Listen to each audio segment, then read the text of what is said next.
What's up, guys? I'm super excited to confirm that today sealed mode is here. We've been waiting for so long for this.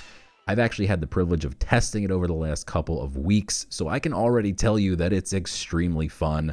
I'm going to break down what sealed mode is, what are the prizes that you can earn from playing sealed mode, and I'm going to give you guys some tips and tricks and show you how it all works, so let's dive in.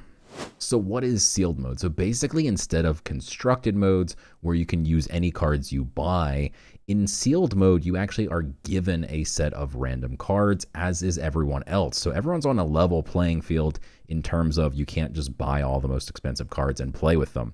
So this mode's extremely exciting. If you're worried that you can't afford the best cards, it doesn't matter. In this mode, you have just as much of a chance of getting a Demogorgon as someone else does. So first of all, you're going to get 3 random gods that you can choose to play from. Basically, you can pick your god power from one of those 3 gods, and then you get a bunch of cards, 60 cards from the 3 different domains. 4 of them are going to be spells from each domain, and 12 to 20 cards are going to be from each of the 3 domains. The rest are going to be neutral cards. Of the 60 cards, 12 are 3 mana and below to make sure you have a good curve, which is extremely important. We'll talk about that later. 3 are 6 mana, 3 are 7 mana at least, and 8 and 9 are not force offered, which means sometimes you'll get some, sometimes you won't. The card pool includes the following sets: Welcome Core, Genesis, Aetherbots, Mortal Judgment, Winter Wonderlands, and Band of the Wolf. So you can also use multiple copies of legendaries. So for instance, if you were to get 2 copies of an Avatar of War, you could play both copies. And it's going to cost 15 gods tokens to buy into the mode each time you want to play. You then go until you either get 7 wins or 3 losses, whichever comes first. All right, now let's talk about the prizes you can earn from playing sealed mode. So there's special sealed mode packs that you can earn. We'll talk about those in a second. And cosmetic packs, and you can earn gods tokens. So it's 15 gods to enter, and based on how many wins you get, that's how many prizes you earn. So the break-even point is somewhere between 4 and 5 wins, because at 5 you get your full buy-in back, plus 2 epic packs and a cosmetic pack. And at 4 wins, you get half your gods back, but you also get 3 rare sealed mode packs plus 1 cosmetic pack. So it's somewhere between 4 and 5 wins is the break-even point. And then beyond that, you can start getting 16.5 gods plus 2 cosmetic packs, 4 epic packs, and at 7 wins, 2 legendary packs and 19.5 gods tokens plus 3 cosmetic packs that are special 7-win editions, which is the only place you can get a certain trinket, which we'll talk about right now. Basically, the only way to get this Bounty Hunter trinket Epic 1 is a 2.86% shot from those 3 packs. It gives you roughly an 8% chance, if you get 7 wins, to get this Bounty Hunter trinket. And then in the normal cosmetic packs, it's just the same rates, just add that 2.86 divvied up amongst everything else. You can't get that 1 trinket. So if you want that 1 trinket, you gotta get 7 wins. Then we also have sealed mode packs. These special packs contain both core set and current expansion set cards. It's going to have 3 core set cards no matter what, and 2 expansion set cards no matter what. Then the slots break down based on what type of pack it is. So if it's a legendary pack, you're guaranteed at least 1 legendary slot and a legendary slot for the expansion as well, which means if you get legendary packs, you're getting 2 legendaries per pack, which is pretty awesome. If you get epic, then you're guaranteed epic or better. So here's the actual drop rates for these slots. So for instance, if you open up an epic slot, you actually have almost a 2% chance of getting a legendary. All right, now it's time for tips and tricks so you guys can win a bunch of games. So first of all, in this mode, you need to know board presence is everything. You're not going to have tons of board wipes and things like that. So owning the board before you worry about hitting your opponent in the face is extremely important. If you have 5 creatures on the board and your opponent has none, every single time they try and play anything, you're just going to be able to wipe it out and then keep hitting them in the face. So owning the board is extremely important. The reason it's so important is because mid-range is the name of the game in this mode. Also, sometimes you can get some nice control spells and you can actually make a control deck, but for the most part, probably 80% of the time, you're going to be mid-range. Why is this? Well, first of all, there's no Sanctum in this mode. That is huge and important to know and understand the impacts. 1, normally if you go first and you're aggro, you can just hit your opponent in the face a bunch. You gain a bunch of favor. You can then use that favor to buy cards from the Sanctum and replenish your hand, which is depleted because you're aggro and you're just dumping your hand on the board. You can't do that here. You can't buy anything because there's no Sanctum.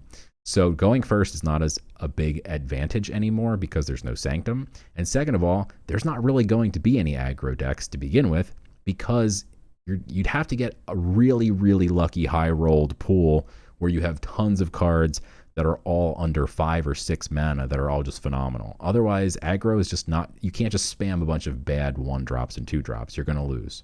The next tip is you need to be aware of your curve. So because everything is typically more mid-range or even control, you might be more inclined to just skip some of those bad 1 and 2 drops because you're like, it doesn't really matter. But if you get all bad 1 and 2 drops, you're still probably going to need to play some of them.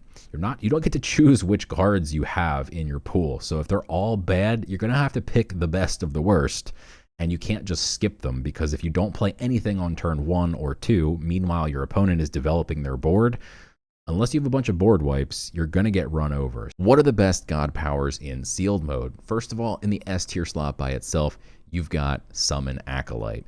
It is a 3 mana, give you a 2/2 body every single turn that you don't have something great to do or a mana efficient turn. You can always just give yourself a 2/2, which is going to be huge in this mode because it's more mid-range and control focused. In the A tier slot, we've got Animal Bond, which is the same deal. You're just trying to get bodies on the board, 2 mana instead of 3. It gives you a 1/2, which is smaller, but it's cheaper, so you can often try and use it even more frequently and just keep overwhelming your opponent by getting more board presence. Also in the A tier slot, we've got Mage Bolt. Mage Bolt also gives you something to do every single turn if you have nothing else to do. At the absolute worst, you can always ping your opponent in the face for 1, not a wasted turn. If you don't have access to any of those 3 gods, in the B tier, we've got Orpheo's Distraction. You can again ping your opponent's creatures for 1, or even hide your own creatures in the late game. Sometimes this will actually be helpful. You just need to do a little bit more damage. You can often hide a creature and then swing multiple turns in a row with it. When you first open up your sealed pack, what you want to do is click on the icon in the upper right corner. This is where you can see which 3 gods you have available to you, and it's important that you select whichever god you want to use the god powers from. I would take nature and then hit continue, and now I can actually use nature's god powers when I start. All right, now let's quickly look at our sealed pool and I'll show you some tips and tricks here. So first of all, it looks like they filter by rarity being sorted high to low, which is fine because the first thing we want to do is look at our legendary cards and see what we've got. These are going to be your unique, powerful bombs for the most part. Not every legendary is going to be good and not every non-legendary is going to be bad, but these are going to be very unique, powerful cards for the most part. So let's see what we got. Sometimes you'll get no playable. This time I spot 2 phenomenal cards for sealed mode right off the bat because they both have perma hidden, which is insane in this mode. You can play it to the board, leave it for when you need it. There's not a lot of board wipes, so they're going to be able to stick around and then do your attacks, and you can buff them before you even swing. We have Gariel that can buff one of these, etc. So hidden, very strong in this mode. I also see we got Mana Garmer, which is just a 3 mana 3/4, which is great by itself. Max stats for 3 mana, but then it also refreshes mana, which is awesome. Commander Pyro is going to be very strong. After a friendly creature survives damage, give it +1/+1. If we're just trying to make trades with our creatures, Commander Pyro is going to be a bomb. Hippolyta has Blitz. Blitz is very nice in this mode. It's Blitz and Protected, or you can give it +1/+4. Having 9 health in this mode, again, super strong because if there's no hard spot removal where they can just ping it and it's gone, that means they're going to have to hit it with like 10 creatures before it dies because it has 9 health. So very strong card there. Helmna can heal all of our creatures, and it can also buff itself as it heals. It also heals our face. It's also got Frontline, all very strong things for sealed mode. Next thing that you want to do after looking at your legendary cards is we can actually change the sort here to mana cost. And I want to look at a couple different things. 1, how many relics do I have? Because there's a lot of cards that buff relics. For instance, we only have 1 relic. So do we really want to play, look, we have a Sharpen. We have 1 relic. We're not going to play Sharpen. We're not going to play other cards specifically to buff our relic because we don't have any relics. We have 1 relic. And it has Deadly, which is great. So we're going to use this as our removal. We also want to check our spells. We can eyeball our spells real quick here. Scroll down. We don't have anything like a 7-drop, like, Apocalypse Now or something like that. We also don't have any of the really strong 5-drop removal cards. In fact, we don't have very much removal at all, which means we're not going to be playing much removal in our deck. We got Pack Succession. Maybe we can play Vicious Rend. We'll play the Untamed Regrowth. This isn't removal, but we'll play it for sure. Deadly Arsenal. This can sleep something. This sleeps two things. And that's pretty much it for our removal here. We can Bound by Her Will, maybe. Your opponent's not always going to have a 1 strength creature in their deck, but we can maybe play it since we don't have much other options. So knowing what your options are in terms of spells is very important in knowing if you're mid-range or control. For instance, if we had all the 5-drop board wipes, if we had Apocalypse Now, and especially if we had like End Times to top it off, we're a control deck. Here, we have almost no removal. But what we did find in our pack was we had a bunch of hidden. We got hidden stuff. We got some nice board buffs. We actually have a Red Fume Serum. Imagine giving a hidden creature +5/+5. They have no removal to just ping it and kill it. You're probably just going to win. So that's kind of what our goal in just filtering these real quick is, just to kind of see what are we dealing with? What kind of deck? What are our win conditions? You want to find your win conditions before you do anything else and kind of determine what do we have in the 8-drop range. Wiznapper not very strong. Heavener not very strong unless you have tons of wild creatures, which we don't. Cadence not very strong probably in this mode. So we don't have too many things in the 8-drop range we want to play. Helm is really our only 7-drop we want to play. Fertility Idol's a win more. We're not playing Thalia. That needs lots of sleep cards to synergize with it, which we don't have. So pretty much we want to be mid-range. We want to win around 5 or 6 mana. We top it off with Helmna. We don't have tons of removal. We want to get a lot of nice creatures like Sneaky Bruisers in there, slap some Red Fume Serum on them, and win the game early. Feral Shapeshifter is a bomb in this mode for sure. It's hidden for a turn. Anything that's hidden is just great. Roar, deal 1 damage to an enemy creature. We don't have much deal damage cards, so that's definitely going to be strong.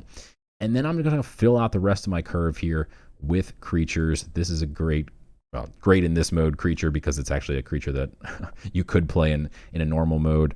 For instance, things like Noxious Arachne would not be things you'd play in a normal mode.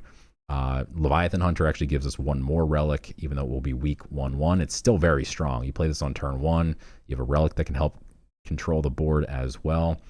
And we want to make sure we have, enough 1-drop. So I might play 1 more, especially with Out of Its Misery. We'll play Defiant Farmer. That's really all I'm seeing that I want to play here. In 2-drops, Eager Nobleborn is good because we can give +2 strength to a friendly creature. However, our other 2-drops are all very bad. So normally I wouldn't want to play Conniving Djinn. It's basically a 2-mana 2/3 because it comes down with burn 1, so it's going to end the turn at 2/3 and then get worse from there. But here, a 2-mana 2/3, it's all we've got, so we're going to play it. And I'm going to play Red Fume Dash as well, just to give us a little bit of blitz plus strength. That's decent. And we've only got 4 more slots left, and then we're done. So we've actually built our deck quite quickly. I'm not going to go through the whole thing here because these are just tips and tricks, guys. And that's all the tips and tricks I've got. But stay tuned to my YouTube because I'm going to be putting up full deck builds, full runs of Sealed in the future. So make sure you check those out. Thanks for watching. I can't wait to play some Sealed mode. I hope to see you guys in some games.